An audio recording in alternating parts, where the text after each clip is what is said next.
फोनशिरस गांव, जो महाराष्ट्र के मालशिरस तालुका और सोलापुर जिले के एक छोटे से कोने में बसा था, वहां एक छोटे से किसान परिवार में जन्मे एक लड़के का नाम था रामदास भिस्से। उनके माता पिता पढ़े लिखे नहीं थे, लेकिन उनके दिल में एक सपना था।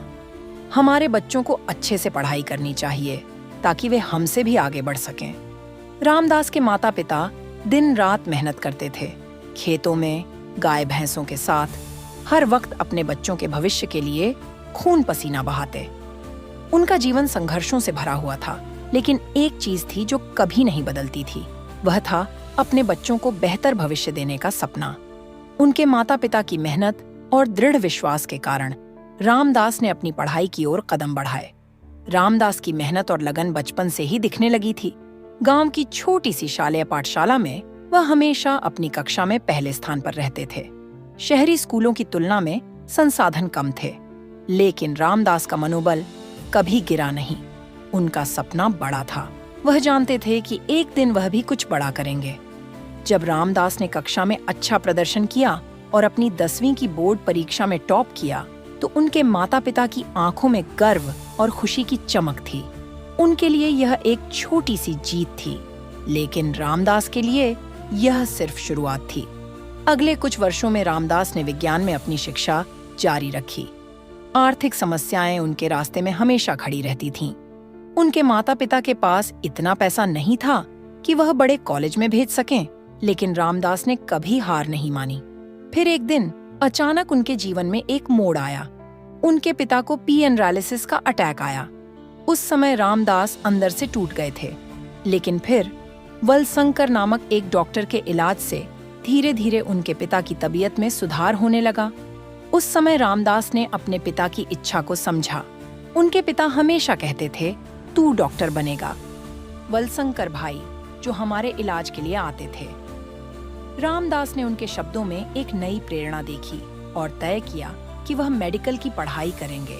रामदास ने पहले प्रयास में बीएमएस में प्रवेश लिया, लेकिन उनका सपना एमबीबीएस करने का था। पहले प्रयास में यह सपना अधूरा रह गया, लेकिन रामदास ने हार नहीं मानी। उन्होंने दूसरे प्रयास में एमबीबीएस में प्रवेश लिया और मुंबई के प्रसिद्ध शेठजी एस मेडिकल कॉलेज से अपनी डिग्री पूरी की। मेडिकल कॉलेज के दिनों में रामदास के सामने कई चुनौतियां आईं।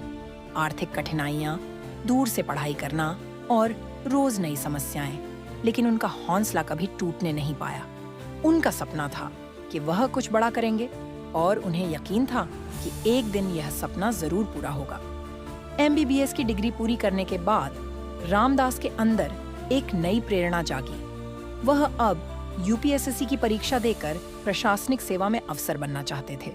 यह समय ऐसा था जब उन्होंने अपने भविष्य के नए लक्ष्य की ओर कदम बढ़ाया। दिल्ली में यूपीएसएससी की तैयारी करते हुए उन्हें पहले प्रयास में असफलता मिली, लेकिन रामदास ने हार मानने का नाम नहीं लिया। उन्होंने अपने आत्मविश्वास और दृढ़ता से दूसरे प्रयास में सफलता प्राप्त की। वह भारतीय रेलवे यातायात सेवा IRTS के पद पर नियुक्त हुए। यह उनकी कड़ी मेहनत और संघर्ष का फल था। रामदास ने अपने करियर में कई महत्वपूर्ण कार्य किए, जिनमें सबसे खास था कोरोना वैश्विक महामारी के समय जब सब कुछ यातायात सेवाएं बंद थीं, तब सोलापुर में किसान रेल की शुरुआत। इस पहल से सोलापुर के किसानों को काफी लाभ हुआ और रामदास को एहसास हुआ कि अब उनका संघर्ष सिर्फ अपने लिए नहीं था, बल्कि उन सभी किसानों के लिए था जो कठिन परिस्थितियों में भी मेहनत करते थे।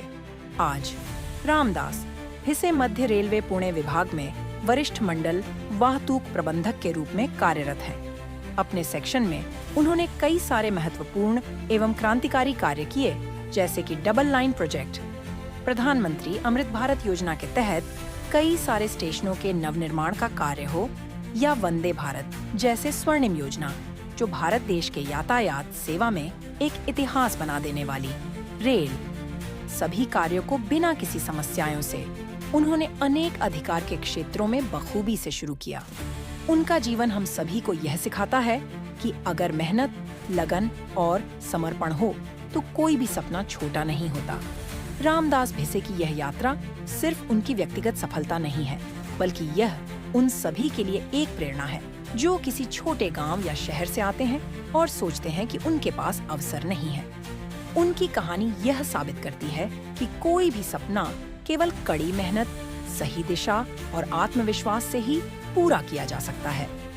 रामदास भिसे ने यह सिद्ध कर दिया कि अगर मन में ठान लिया जाए तो कोई भी मुश्किल रास्ता पार किया जा सकता है। उन्होंने अपने जीवन में आए हर संकट को एक चुनौती के रूप में लिया और उसे पार किया।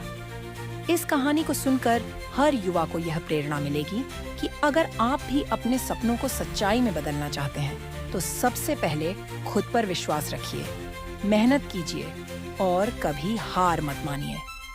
हर मुश्किल में एक मौका छिपा होता है, बस उसे पहचानने की जरूरत होती है। धन्यवाद।